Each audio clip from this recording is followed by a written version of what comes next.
LIC and SBI, they have invested 36,000 crores and 80,000 crores. After Hindenburg report, LIC itself was 18,000 crores.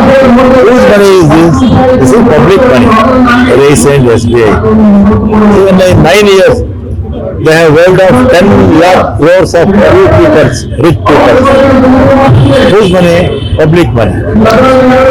See, even after Hindenburg's report, government is not telling anything. No press release, but we are seeking from Supreme Court.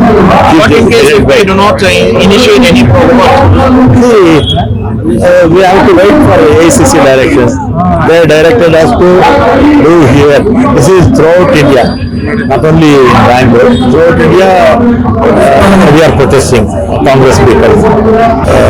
Hidden agendas will come. So further action, we have to wait for AICC directions.